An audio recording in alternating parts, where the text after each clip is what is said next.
And we are live.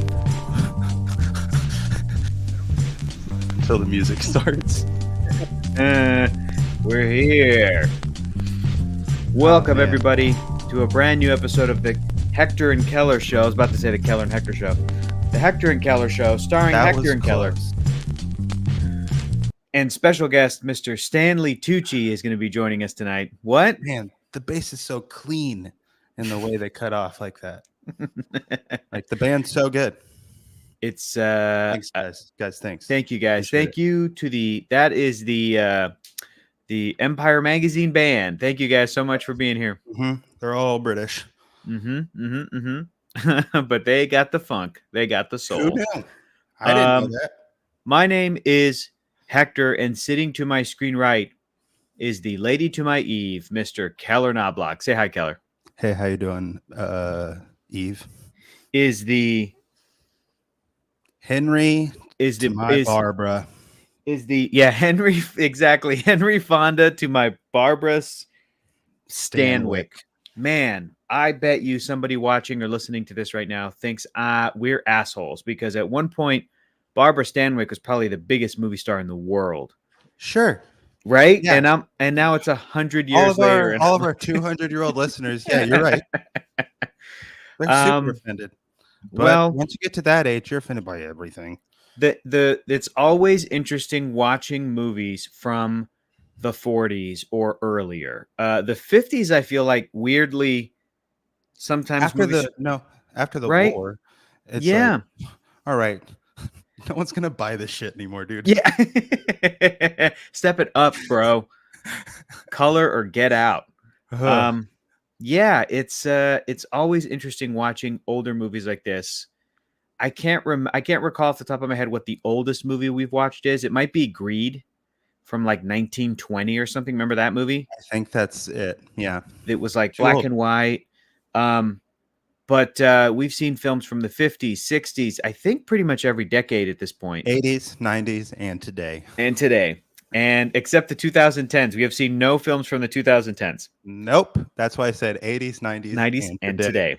I want to get into talking about this movie. I have some thoughts, but not a whole lot. So I almost want to jump into it in effect to get it out of the way so that we're freed up to talk about whatever in the heck we want. So, Keller, I think it's time we brought in special guest reader Stanley Tucci. I think he's going to do the introduction tonight. Oh, man. That's cool. Definitely should. It's crazy that we got him. Yep. Because he's a busy man. And you love him. Trotter. He's hopping around. You adore Stanley Tucci. You have just started a love affair with Stanley Tucci, it sounds like. I have. I mean, the plane ride home. I mean, Stanley Tucci is an actor that, like, I've always loved him in every movie I've ever seen him in. But every time he shows up and he's like, okay, I can watch this now. Yeah. Even if it's an unwatchable movie, Stanley Tucci shows up and is like, I'm in for the fucking long haul, I guess. Permission granted. Permission to watch. Permission granted. And anytime I've seen him in anything, it ends up making me love Stanley Tucci more. Like Captain America. Love Stanley Tucci 100% more than I did before watching Captain America. I mean, you're joking, but I genuinely think he's pretty great in that. He's great in it. Sure. He's a great Obi-Wan Kenobi. He's great in everything. He's great in everything. Big Night. That's a highlight. Well, duh. We have to mention, maybe not the best casting choice in hindsight in 2022, but Devil Wears Prada. He plays like the gay best friend. Like he's like the right, the fashion designer. But he's really good. He is very good. And he certainly doesn't pull a Piven. He does not do a Jeremy Piven stereotypical. No. He's playing a human being. He's playing you're right. Take that, Piven. So Stanley Tucci is just all around wonderful. And you mentioned I just started a love affair again with him. I just watched the first episode of his reignited an old flame, if you will. His 2021 show, Searching for Italy. It might have started. I think it was season this year. I think so. How many seasons do we got, Keller? What am I in for? Seasons, like 1.5 seasons. How many eps? Second season's like 4 eps. Okay. First one I think is like 6. Okay, I'm into it. It's a beautifully produced show. But I think there's episodes on everywhere that we're going. So wonderful. Okay, wonderful, wonderful. Yeah. Well, I've already seen the movie Pompeii in 3D, so I'm good to go. Oh yeah, you don't need to see anything else. So let's bring him on. Stanley Tucci, tell us about what movie we're talking about tonight whenever you're ready, sir. Number 359, The Lady Eve. Released in the year 1941. Director, Preston Sturges. The irrepressible Sturges takes another bow in the 500 with this familiar mix of rich characters and madcap plotting, as spurned con woman Barbara Stanwyck disguises herself as an English lady to romantically torment dotty Professor Henry Fonda. It's up there with, so is it Dodie? Dottie? Dodie? I think Dottie. Dottie Professor Henry Fonda. It's up there with Sullivan's Travels as Sturges' signature movie. Italy. Italy. We found it. Searching. Found it. Fun. Okay. That's the introduction. Keller, Thanks, Stan. over to you, brother. How do you feel about it, and how'd you feel about the movie? I think I don't know how irrepressible Sturgis is. I don't know anything about that necessarily, and I should know more. That's on me. Sure, I'll take it. But listen, are people going to be talking this way about who was the sort of comedy writer director of today or of 10 years ago? You know what I just rewatched? Irrepressible Todd Phillips. Yeah. It's so funny because comedy directors today do not age. I'm thinking of anybody who ages the worst. That's why I said worst. I just rewatched Judd Apatow's Knocked Up. Doesn't hold up. And I remember, I think parts of it hold up, but I think there's some very funny shit in it, right? And not even just the jokes hold up, but I think that like the sort of message behind the movie, like some of its like actual agenda and message, I think is pretty positive, but it does like make you trudge through. Here's a guy in his 20s with all of his jack off friends in their 20s, and they're fucking terrible people. And then Katherine Heigl is like in a different spot in her life, and she's not the best person either, but she's miles and miles better than this Seth Rogen guy. And by the end of the movie is more sympathetic to Seth Rogen. Yeah, in a lot of ways, which is shitty. Apatow projecting. Oh. Yeah. But there's it's so funny because when Knocked Up came out, I was like knocked out. See that. I was knocked out. I was knocked out cold, starring Zach Galifianakis. Out cold. I thought Knocked Up was like brilliant. I thought it was like, I was like, oh man. Well, it was like in 2007. It was awesome. Yeah. And then the 40-Year-Old Virgin was 2005. Knocked Up is on the list, right? I don't know if it is. I don't think it is. Okay. In any case, both of those movies, or I guess I need to see the more recent Apatow stuff because I haven't seen Trainwreck, King of Staten Island, or whatever. I need to watch those.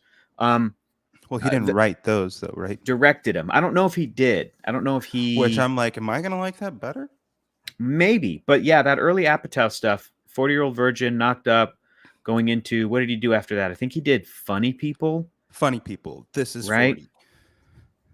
40. Anyway, yeah, not so great. But I wonder if 70 years from now, if people are going to be talking about Judd Apatow, like people really were into this guy. Not that I'm saying that about Sturges. I'm just saying I don't know Preston Sturges the way that he was like the shit back in the day. I'm like, I haven't seen a bunch of his movies. I don't know what he brought to cinema. I don't think he like built a comedy empire, right? In the way that Judd Apatow is able to do. Like, maybe he did, dude. I think he did. I think Preston Sturges had like hit after hit after hit after hit. Well, sure, as a director, but like Judd Apatow like did Anchorman and all that stuff. Yeah. So produced a whole. I don't know. Did he make Heavyweights? Does Preston Sturges have a Heavyweights? I think that's the question. I think it's a real question that we have to ask ourselves. Anything that even compares to Ben Stiller Walking on Glass? What else do you think about the little write-up and the movie as a whole? I still can't tell if you enjoyed it or didn't enjoy it. They should have put disguises in quotations. Definitely. Yeah. I said it at the beginning. After World War II, audiences were like, all right, guys. Yeah. Okay. Some shit went down. You guys, you got to put a little bit more effort into the stories you're telling us, because it was pretty ridiculous. This is like a first pass script, story wise to me. Okay. There's so many. Most of the jokes are just like, we're gonna drop some coffee on Henry Fonda. That's very true. We're gonna have him trip over. Wildly horny. It is pretty horny. That old movie horny, where all it means is like, that the woman. What if I had a dress and I didn't anymore? But it's always like the woman grabbing the man and you putting her face on his face, and they do a whole scene and a half here, and they don't even kiss. They're just right on each other's in their mouth space, and it's all kind of quiet and breathy. And then they leave and go into their like hotel rooms or rooms at the end of the night, and that's still the horniest fucking thing. Yeah, that you'll have seen in a week is. Tell me, darling, could it be this way? Could it be that way? Could we be together this way and that way? People getting married too fast. What if we got married next week? I don't know. I don't know. I got to put myself as a person in 1941, I guess. I think I'm amazed that this is so high compared to some of the movies we've seen. I think it's just Preston Sturges. I think that this is a movie. I think that this movie has a great reputation, and that's kind of carried it. We've seen. Yeah. We watched His Girl Friday, right? I don't know if we've even gotten to that one yet, but I know we've seen. That's what jumps in my brain as like a movie that even asks too much, but you're still fine with it at the end. Like these two characters that supposedly hate each other and then end up kissing at the very end. Right. Like, yep, they're in love. I believed it the whole time. Or I kind of put this next to some other movies, The Shop Around the Corner and To Have and Have Not. And I put them there in my ranking because I think it might be unfair to compare those three movies and put them so close together, but I literally put them one on top of the other, but it's only because they all feel to me like that older 1940s movie that I'm like, okay, I didn't see this in 1941 or 1944 or 1940. I'm sure that it was funny, romantic, charismatic as all get out. Funny stuff in all of them. Sure. Yes, there is. And they're definitely watchable and they're not bad movies. I just cannot connect to various aspects of it. What was the funniest moment in this movie, The Lady Eve? That's honestly so hard. I have one. It jumps out. Easy peasy. What is Easy it? peasy. It's when the drunk guy's singing walking down the stairs. I love that guy. That's pretty good. The dad, wasn't that Henry Fonda's character's dad? Yeah. The funniest part for me was when this horse kept fucking with Henry Fonda. Oh, yeah. That was very funny. And they almost broke, but they kept doing the scene. And he said a line where it was intended for her to kind of come in because he was supposed to pause, but he said a line. The horse comes in, he turns around like this fucking horse, and the woman said, and then Barbara Stanwyck says the line, and he comes back and goes, "Yeah, how'd you know?" And it just kind of supposed to happen. Dude, I think it was improvised. I think it was okay. Excuse this pun. I think it was spur of the moment. I don't even know. I think they're like, it'd be fucking hilarious, guys. And they kept someone kept moving the horse up, hey, knock him in the head. Someone's planking on top of the horse. So you can't I think that this movie is old. Yeah, man. It's unfair for me to be like, I'm not going to throw this on. I'm not going to show this to people. I'm not going to, it's not of my time. I can even think of I'd rather recommend His Girl Friday or Shop Around the Corner to other people. Me too. Or Seven Brides for Seven Brothers. That's a movie that I'm still like, you got to see this. This movie's crazy. This holds up in a way better than that. Oh, absolutely. It holds up in a way better than that. But in another way, Seven Brides for Seven Brothers is way more entertaining for me. Like the part where he's like, I came back from up the Amazon and hadn't seen a woman. It's like, yeah, there are women live. Yeah. Yeah, this movie started, The Lady Eve, and I was like, is it about to get racist? And it kind of it was, but it's that it was pretty tame for the 40s. Yes, it was. So basically what happens in this story, right? The thing that tell me about why you thought it was like a first pass script story wise, because I'll get this out of the way. Barbara Stanwyck she looks too similar. Why didn't she dye her hair or something? Get the fuck out of here, Henry Fonda. Hang on, you're getting ahead of yourself. You're getting ahead of yourself, Keller. Grapes are so mad at you, dude. You're getting ahead of yourself, Keller. That's third act. Rap joke. Henry Fonda was in that. Also, father of Jane Fonda. Yep. Also on Golden Pond. Very nice. Also, got nothing else. But I want to say this: Barbara Stanwyck carries this movie. She is very funny. She's very entertaining to watch. She still comes across for me in that 1940s style of acting where I'm like, this is not naturalistic to my brain. Yeah. She's kind of doing that the whole time. Yeah. Kind of raising her eyebrows and going left and right and doing this. Yeah. And, it's very My Girl Friday. I'm British now. It's that style. I could do British. I could do British. And I'm like, you're not doing British. Nothing's different. Nothing's different. Because the way you spoke now is the way you were speaking beforehand. It's all the same. Sort of affected to mid-Atlantic to mid-Atlantic to over-Atlantic. But she is great, and she is. I get why she's a movie star. I'm watching sometimes I like watching those old movies because I go, would this actor survive today? And I think if Barbara Stanwyck was born in 1980, that she would be a movie star right now. That she would basically still be. She would sound completely different and probably look different, but she's fantastic. Henry Fonda, on the other hand, didn't do it for me. He's like maybe he can be very good. I don't know how many times I've seen him in like a comedy. Right. Maybe his character was too dumb for me. Maybe that's what it is. That's definitely it. That's definitely it. So the plot. I can't marry you. I'm already married. Yeah. Okay. This is the end of the movie. Careful. Don't roll your eyes into the back of your head, Keller. Tell me about what the plot was and why it's so dumb. And how could we have improved it? There's a con lady and her dad. They're on a boat, and they're like, "Hey, poker," and then that's it.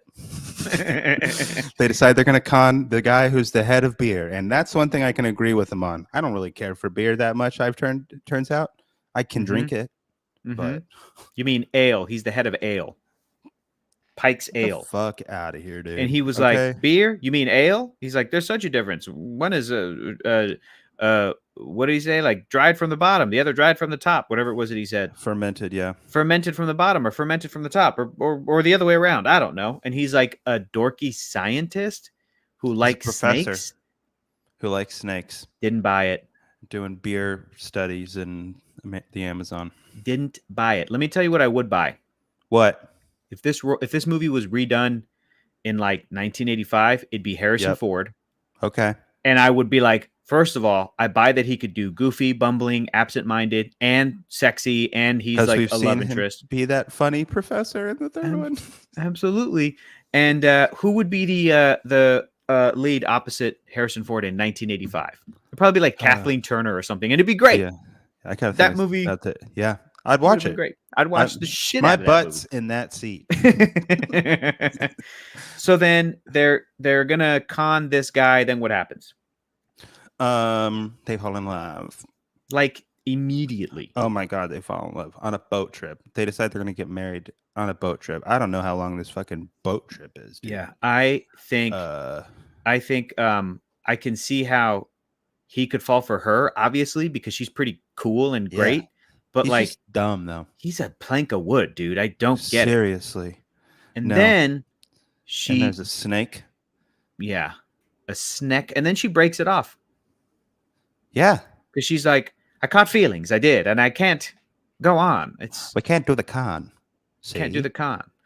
And that's very nice. But it's I also don't buy that she falls for him and wants to like marry him.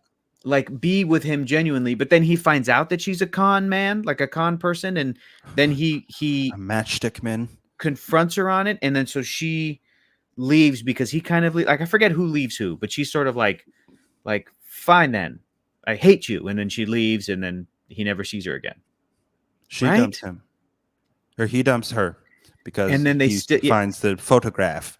And they still ride into, I guess, the United States. I forget where. Is it just like New York Harbor is where what do you do? Into? You're just on a boat? All right, well, you go to dinner at 6. I'll be in there at 7. And then I don't know how much time passes, but then we see the father-daughter duo con men with their like butler friend or whatever.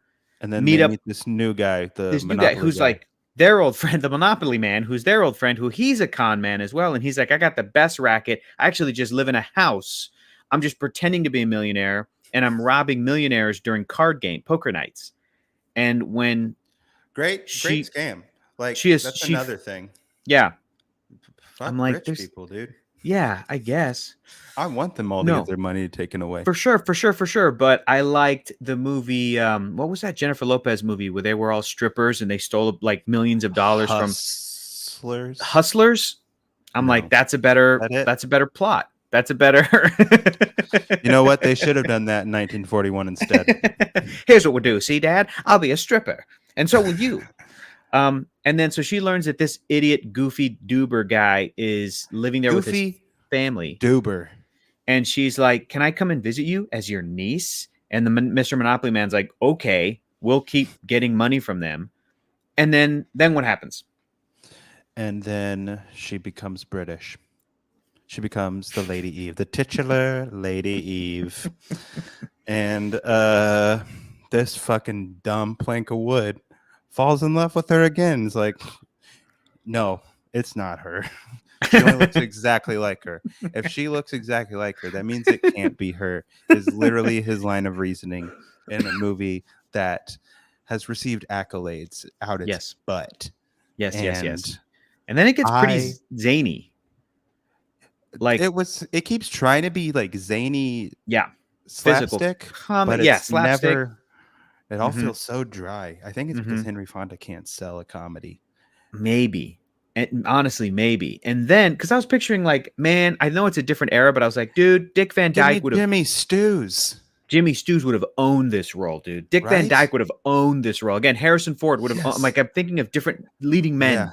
Yeah. And then Jack Lemmon. And then they get married, and get out of here again.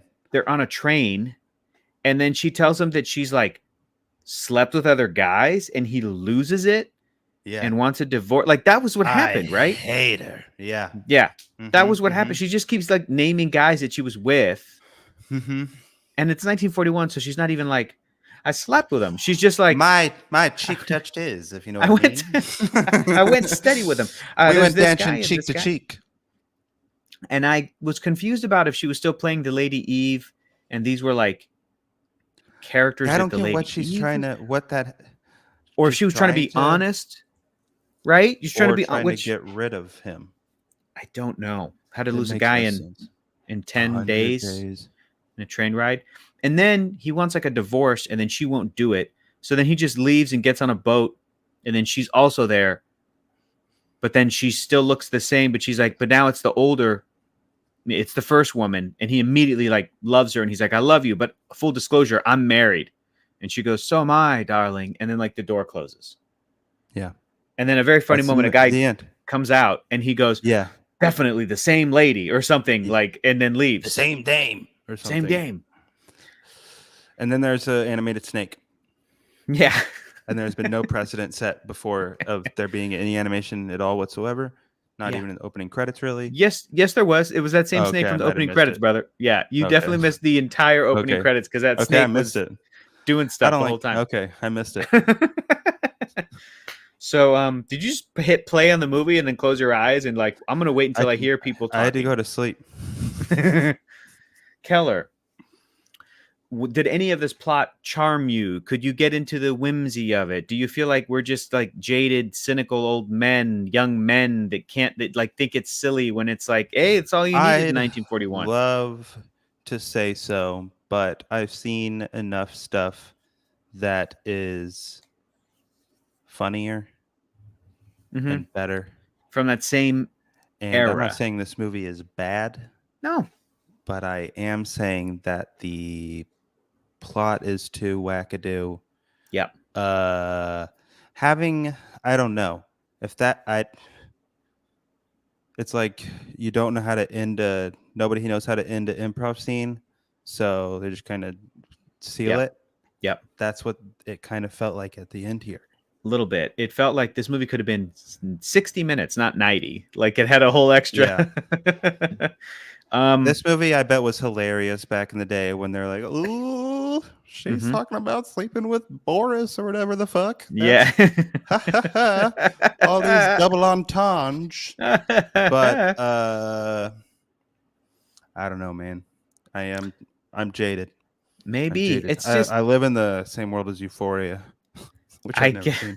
But listen, man, I followed this movie up with an episode of What We Do in the Shadows, and that shit had me dying. I was dying. I was so funny. So funny. New York City. And then what's his name? Big Mouth just kept showing up like Nick Kroll. Did I make 150 episodes of this show just to get access to? Yes, that had me and Abby dying. Nick Kroll was killing us. It was so funny. Because he said, New York City. New York City. And then when they killed one of them, and he's like, "Well, who was that other guy?" And he's like, "Actually, he was a real guy. He was like a former Marine. He had a family. I want to say 3 kids." And then they showed his picture. Oh my God, so funny. But in the conversation of comedy, will people be talking about the sort of Taika Waititi brand of humor 50 years from now, 70 years from now, and being I think even that show has evolved beyond the Taika Waititi brand of humor. I think so. That and show I think is its own thing. Because it is so much funnier than the movie. But it has more room to mess with it. Yes. But the whole that whole humor right now, I feel like you can point to Waititi and go like, he kind of started some shit and it really picked up. To The Office, unfortunately. The Office, Flight of the Conchords. Yeah. Did Taika Waititi direct an episode of The Office? I don't know if he did. I'd believe it, but I don't know. He did Flight of the Conchords for sure. Yeah, and I feel like he directed some other TV stuff. Anyway, I believe it. Man, yeah, that was I was like, oh, okay. I don't like the Lady Eve. I like What We Do in the Shadows, which is so unfair. It is a unfair comparison, sure. Yeah, but here's what I was gonna say. If I was in a film class and this movie came up, I'd be like, this is delightful. I'm so happy I'm watching the movie The Lady Eve in this film class because you'd get the context and you'd get, probably like break up some dry ass shit. Still. Yeah, that's true. But I just mean you would be in an environment. I would have already watched His Girl Friday in this class, and I'd be like, well, this is possible. As good as it's possible. It's possible. Because I just feel like Cary Grant. Yeah. Henry Fonda needs to maybe stick to dramatic roles. I think you might be right. You might be right. He's not funny. Speaking of, I would say he was good. And that, like, he committed 100% to the part he was playing. I believed he was someone a dumbass. Else should have been cast. I totally. He was definitely more like, I don't know, country bumpkin. Yeah, I'm dumb. Yeah. Okay. Yeah, exactly. I buy it. Speaking of dramatic actors pivoting to comedy, first of all, I think the greatest example of that of all time and will never be defeated is Leslie Nielsen, of all time. Okay. Second, well, maybe not second, but just let me throw this out there. Just got back from a weekend trip at a convention. I was in Toronto, flew back. Canada. Guess which movie I saw on the plane? Canada. I'm gonna give you 5 guesses, but I'm gonna give you no. I need at least some sort of hint. It's a comedy, but hit me with yes or no's and see if you can get it in 20, Keller. What comedy did I watch on the plane? I need to know what What era? You just want me to name every comedies you haven't seen before? Ask me a yes or no question, and I'll say yes or no, and then get it in 20 questions. You got this. Was it funny? Yes. Okay. Well, okay. mostly. Was it made in mostly. the last 5 years? No. Was it made in the last 20 years? No. Damn. Fuck. So this is the 80s. No. 70s? No. 90s and today? 90s, yes. Come on, Keller, you got this. 90s. Okay. I gave you some clues, right? What are we talking about? It's a comedy from the 90s and that it was funny. That's what you gave me. And I just mentioned a dramatic actor who's... There you go. Come on. So it's a person who went from drama to comedy. Yes. Okay.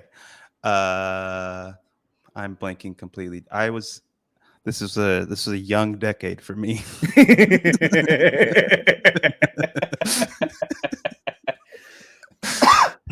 Sure.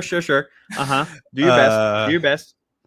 I'm trying to think of who went fucking serious, or like it's not a Jim Carrey movie.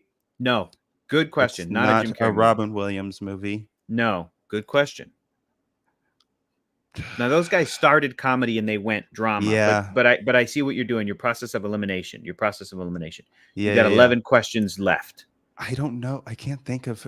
Did this person become like? Did they do comedies from then on? Both. So I'm going to say yes. Did this make people realize this guy's actually fucking funny? Yes. Okay. That was that is included in that last question. So yep. Okay. So you have 10 to go. Try to narrow down with things like genre and stuff like that. Is it a I'm forgetting the term, but like a high concept comedy? No. Well, no. What would you define high concept comedy as? Like Princess Bride is a high concept comedy. Like, does it exist within a surreal world? Okay, I'm gonna say no. It's in the real world. It's I'm gonna say, but it's still a comedy. But it's like it's not. Was Rob Reiner in any way involved? No, I don't think so. I guess this was a little after his, or I don't know. Yeah, Rob Reiner was not involved. Okay. Was James L. Brooks involved? Getting warmer, but I'm gonna say no. Okay. Was Albert Brooks involved? No. Oh man, these are the funniest people. I don't know who could. Nora Ephron wasn't involved. You didn't watch You've Got Mail for the first time. No, I did not. But I know, Keller, that there are a few people in this that I know that you think are funny. They may not be coming to the forefront of your mind right now with like all of the other folks you listed, but I know, including the director, but it's not somebody that I think you're going to go to right away. Okay, I'm going to ask you for one more hint, and then keep going. What kind of hint do you want? Something that helps. It came out in 1999. Okay. If that helps. And it's not high concept, so it's not Galaxy Quest, which is also a great comedy. Okay. What did you have left? 5 questions left? 5 or 6 questions left? Kevin Smith isn't involved. No. This hurts. This hurts me. You got this. Think more in the lines of some of the folks you just mentioned, those kinds of movies. Okay, so it's like a dramedy? I mean, I wouldn't say that, but like thinking more about like go in that route. What do we got? I'm my brain is leaning towards when rom-coms were funny, but I'm guessing it's not. So is that the correct direction? That's a correct direction. I'll give you this. This is not a rom-com. This movie is not a rom-com. But you've seen it before or not? Yes, but it's been like 20 years. Okay, I'm gonna guess. It's been like Office go. Space? No, not Office Space. Okay. Someone recommended that in the chat, and it was not helpful. Sorry, David Taylor. That's interesting too, because I almost feel like that's almost a high concept. Like it's almost an exaggerated, heightened reality. It's you know like what I mean? but I mean, like it's supposed to represent the real world. Right. It's not like a fantasy world. Yep. I'm trying to think of. So, is it like a comedy director? Yes. Okay.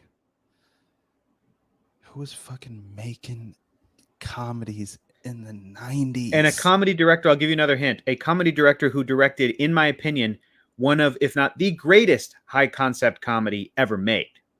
Okay, so you watched a is it Barry Levinson? Is that his name? No, what's his no. It's I know who it is. You got it. Barry Sonnenfeld. Nope. What's that guy? What's the guy's name? Just tell me the guy's name. What guy? What are you thinking of? I'm thinking of. What do you think is the greatest high concept comedy of all time? You think it's Men in Black. If that's not the correct answer, because I know that is for sure your answer to that question. It's up there. It's up. Yeah, I guess so. I think okay. That's fair. That's not that. Maybe the funniest high concept comedy. Do me a favor, Keller. Don't look at the comments right now. Do not look at the. Don't look at the comments. Okay. Don't look at the. Don't click the thing that moves it out of the way or something. Then I'll see it. Okay. Come on, man. Who's in Nora Ephron movies, bro? Who's in Billy Crystal's in Nora Ephron movies? Oh, okay. So you're thinking of Robert De Niro in Analyze This. And that movie, like, it is just The Sopranos. Like, it's a cartoon version of it, though. It's very silly. It is. It's a very silly, heightened version of like mobster movies. Oh shit! But then. It's right there. But then, actually, it's Wild Wild West, not a high concept movie at all. That is grounded in a real old Wild West.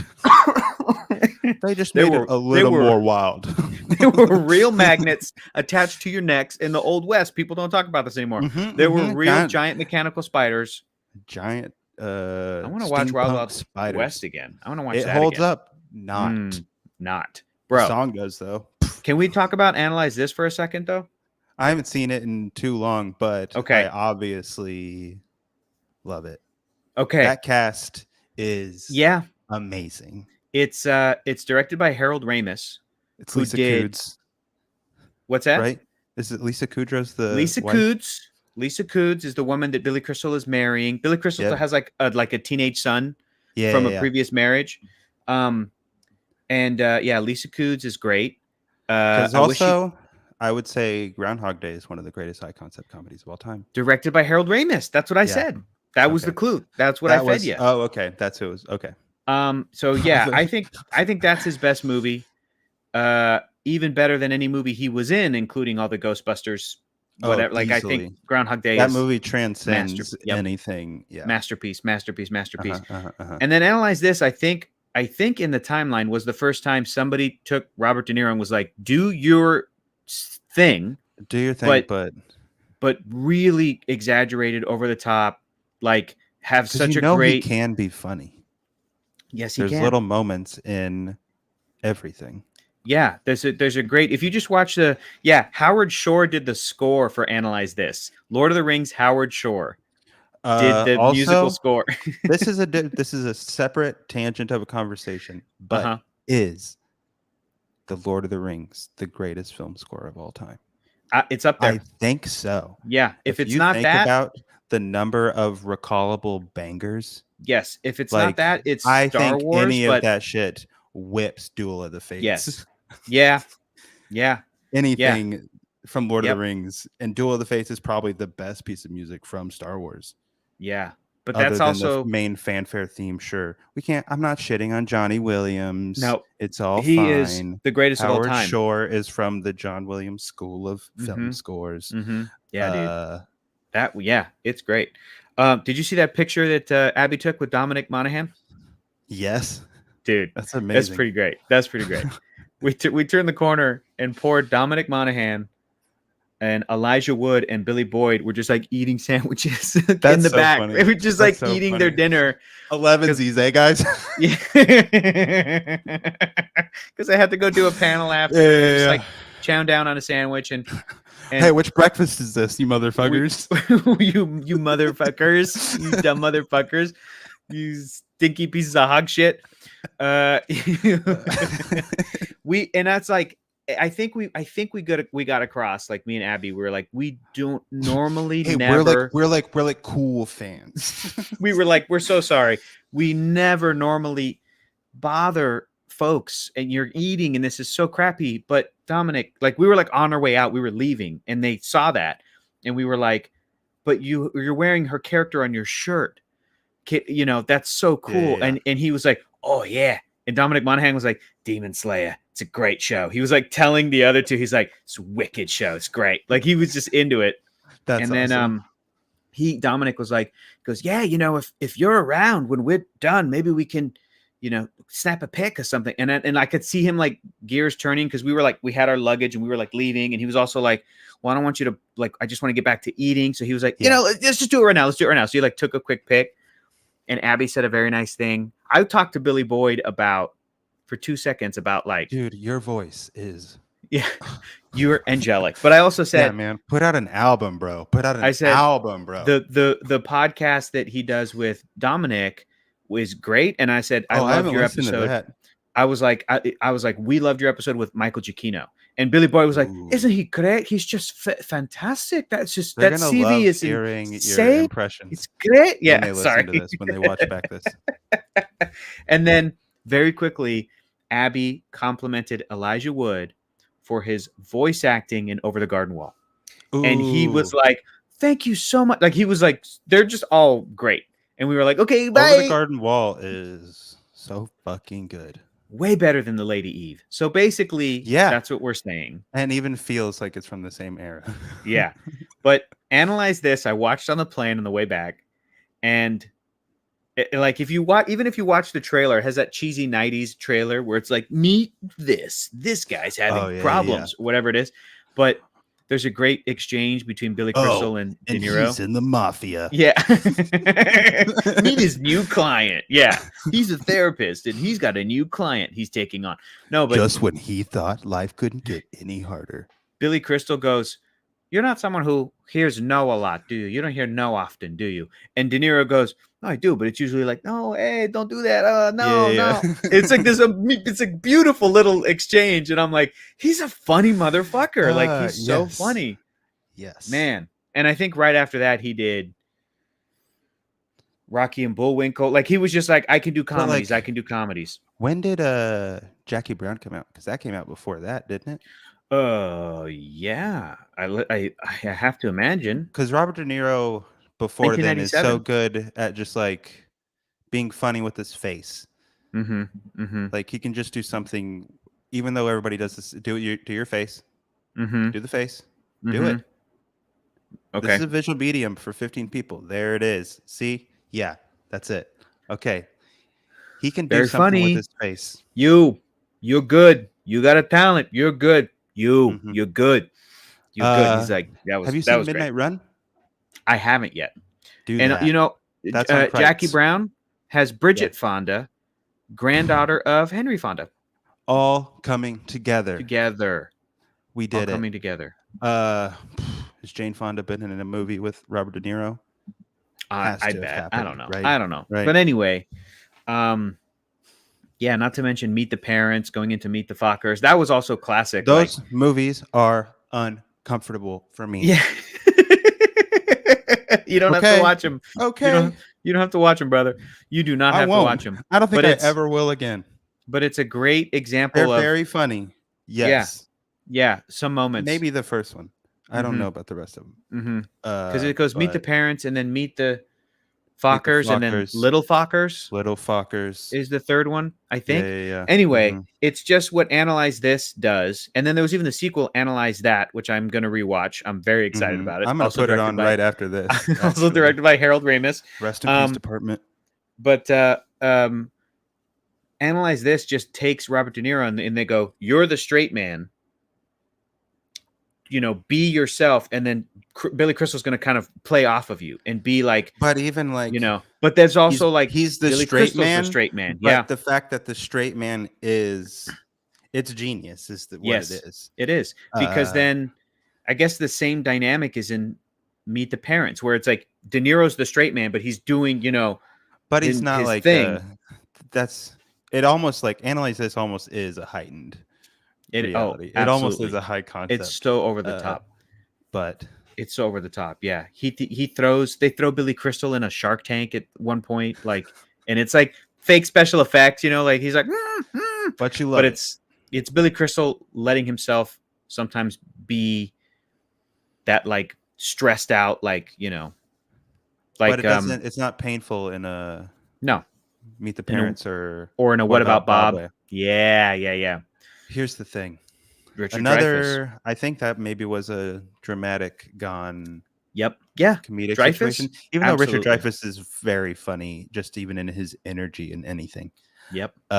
Dude, I just rewatched Jaws in 3D. Are you kidding me? We got to go see it. Can we get funny. Tickets? Let's get tickets. It out? I think we can get tickets. Is it Labor Day weekend situation? Labor Day weekend. Yeah, Labor Day weekend. Fucking missed the boat on 4th of July, those dumb fuckers. Yeah, that would have been awesome. That would have been great. But dude, it's in so good. It's in. Was it amazing? Yes, it's very, very good. How cool. It's where on does a scale this rank in your where'd you put it in your 3D ranking? Bro, check it. You want me to send you the link right now, dude? Check that shit. I wish you would.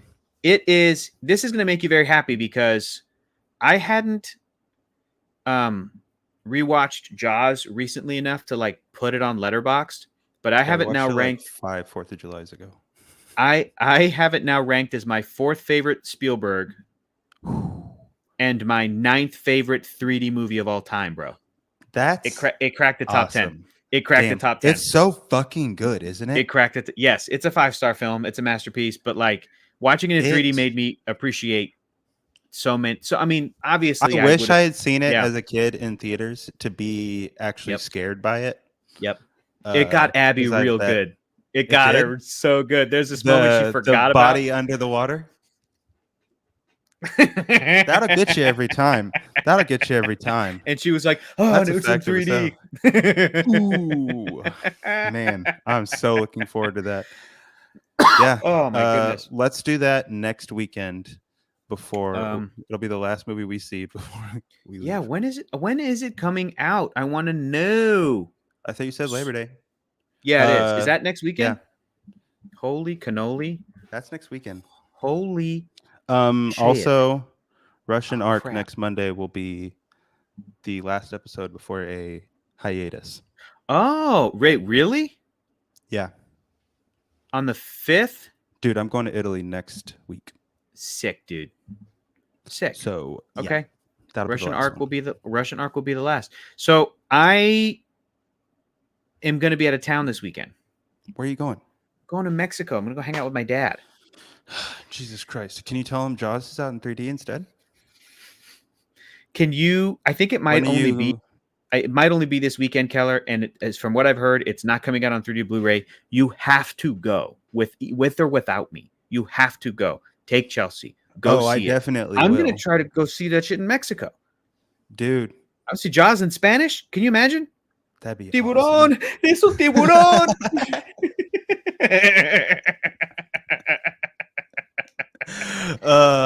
Now you have to. Necesitas un barco más largo. My Spanish is terrible. Es un tiburón. We got a panic on the 4th of July. Señor Brody, escúchame. Tú no sabes que nosotros necesitamos 4th of July. Having them all speak Spanish. Woo! That's in funny, New England. In New England, yeah. Oh my goodness. Man. Dame un beso, niño. ¿Por qué? Porque lo necesito. Oh man, I'm gonna cry already. This whole part in Spanish and everything. Okay. All right, Keller. We should probably get to. I mean, we have time, but I have a feeling. I have an instinct. To analyze this is going on the list. I don't know, man. I don't know, but I have other ideas, because I think our chat is hinting at us, but also I'm gonna check. But I don't know if Groundhog Day is on the list, brother.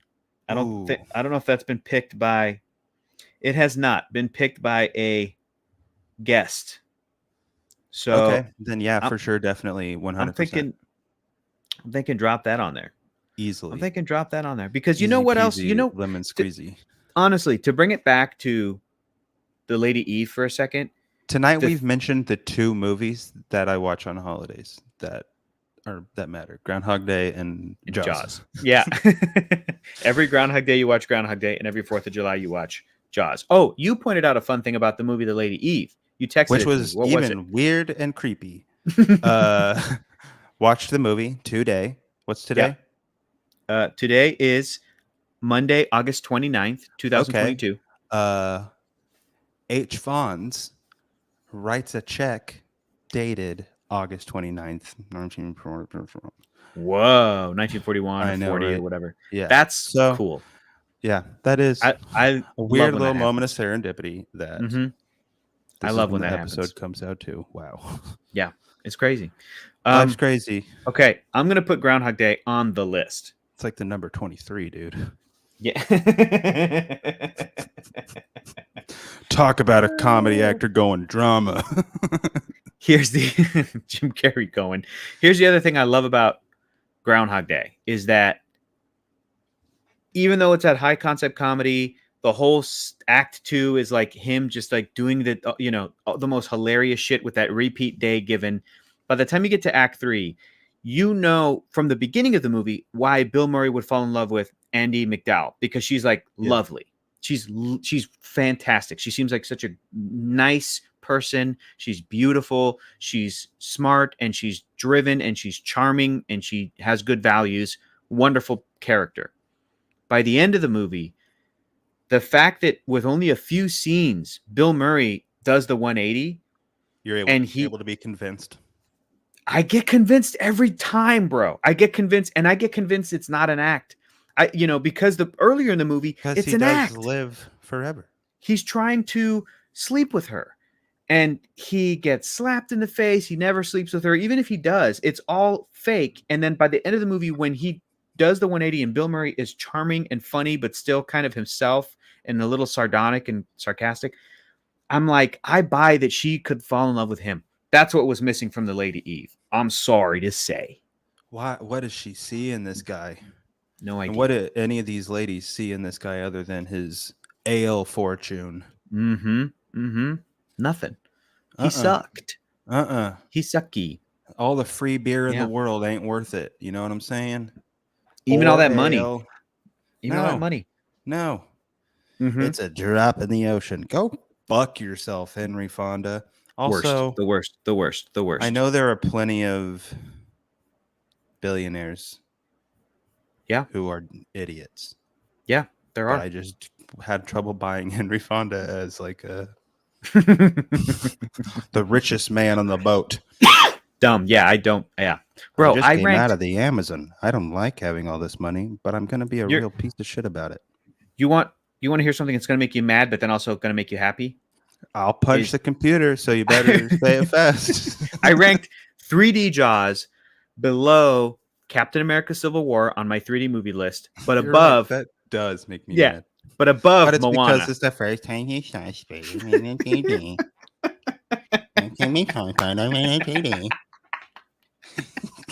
It's not even true, because The Amazing Spider-Man with Andrew Garfield was the first time you see Spider-Man in 3D. Yeah, but you have a Spider-Man. MCU Spider-Man in 3D. But then I ranked Jaws. That is the reason, though, isn't it? One of the reasons. Plus, the first time you see Black Panther.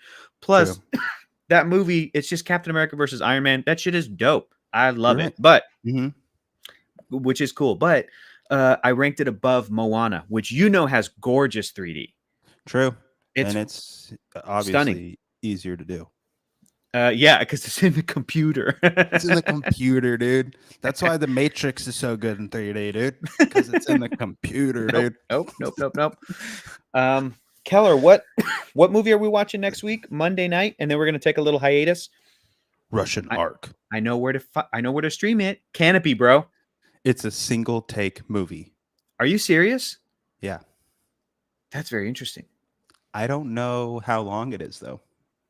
Will it be better than The Return? Is the question. It will. You think? Well, actually, I don't know if it will. Yeah. It'll be very visually interesting. Yes. I think I like The Return. There was enough time in those shots for me to be like, okay, okay, next one. Okay, go to the next shot. All right. And that's called a flaw in pacing. Yeah, absolutely. According to our chat, according to the internet, the Russian Ark, 2 hours, and it's all in one shot. Yeah, and it's supposed to be 19th century Russia. So, like, I'm expecting it to be insanely impressive. Yeah. In an actual single shot, not some 1917 bullshit. Did you ever see that? Speaking of 3D movies, did you ever see that 3D movie that was done with like one continuous 40-minute shot? And it's like, man, I was expecting a lot more from that scene. Me too. Long Day's Journey into Night. It's okay. Yep. The movie was fine, but the 3D shot was way overhyped for me. Yeah. It's like just a long dolly shot, right? Yep. Bro, my list of 3D movies is so dope on Letterboxd. It's so cool. So, but San Andreas is like number 2, right? San Andreas, we finished it, by the way. And it's still good? I don't know if Abby told you. Awful movie. But it was, what was so funny is right at the end, I told Abby, I'm like, I'm going to point to you when I want you to guess the next line. And she was like, okay. And then Carla Gugino's like, what happens now? And I pointed to her and she's like, now we rebuild. And then The Rock's like, we rebuild. No. And it was hilarious. It was still so damn funny. It's funny every time. There's an American flag on the Golden Gate Bridge or some bullshit. On the Golden Gate Bridge. That's what they pretty call great. It. That's what they call it. It's not a gate, idiot. Yeah, that's what Steve Brule calls it, and that's what I call it. You can't the Golden open Great it and close Bridge. It. It's not a gate. It's the Golden Great Bridge. The Golden Great Bridge. The movie San Andreas is ranked number 79 in my list of 3D movies out of 91 movies. That's a bummer because I know it's better than some of those. Here's the movies. Yeah, it might be, but I just think it's so dumb. But Paul Giamatti is awesome in it. Exactly. Paul Giamatti is selling every line he has. Because even though this is happening here, this is just the beginning. You're going to feel it on the East Coast. What? Oh, that movie's great. Too scary. Apparently Russian Ark's only 100 minutes, not 120 minutes, not 2 hours, only 100 minutes. That was close. Praise Christ. And it's also streaming on Plex for free. I think with ads, maybe not with ads, but it's on Plex. It is on Canopy. Get a library card. Guys, head to your local library. Yeah, which is that fancy schmancy streaming service. And it's also on something called Fandor, which is on Prime Video, which is like a channel. If you subscribe to Fandor, the Relentless, you can watch Russian Ark. This fucking guy. Baby Colin Robinson is the funniest thing in the world. Yeah, original title, Brianich Gobiev. I think. I have no idea. You're right. And I hate to break it to you, brother. I don't know if Analyze This is streaming anywhere, so you're SOL. But Analyze That is also not streaming anywhere. You're going to have to rent it. Those are. I just got it. Even Netflix worth a through purchase. It honestly, it might be if you could purchase it for like $5. It might. You can probably easily get it $5. According to a 2-pack, $10. According to Just Watch, Analyze This is purchasable for $10 on Vudu, YouTube, Amazon, for $4 on Spectrum, and for some reason it's $12.99 on Apple TV to buy. Shit. But it's rentable for like $3 to $4 rentable everywhere else. Yeah, dude, just order those DVD packs. It's like Analyze This, Analyze That in a DVD. Order that shit off of Amazon. Probably that shit has to have made it to Blu-ray. Ooh, I'm actually gonna check. I don't know if I'd buy this movie on Blu-ray, but I would. Maybe. Yeah, it's a comedy duo. My love for Harold Ramis and Billy Crystal will carry me through that purchase. I think that's the only time it was on Blu-ray is Analyze This and Analyze That, and it's a single Blu-ray disc. Wow. And it is currently what is $800. It's Blu-ray and DVD? It's currently $25 on Amazon. Jesus. Or $9 on DVD. I'm pissed I don't own it. I just got mad. For the hey bro. You know what? City Slickers instead. You know what? Watch that and then imagine it. City Slickers 2. Soon we're gonna have Beefy Plex servers, bro. Don't worry. Beefplex? Beefplex, bro. Don't worry. That's a giant store that only sells beef. Welcome to Beefplex. All right, so Russian Ark, Canopy, Plex. That's next week, Monday night, 8 p.m. It'll be our last show for a minute. And Keller, thanks for hanging out with me. It was fun. Duh. Anytime. We did it. Thank you again to Stanley Tucci.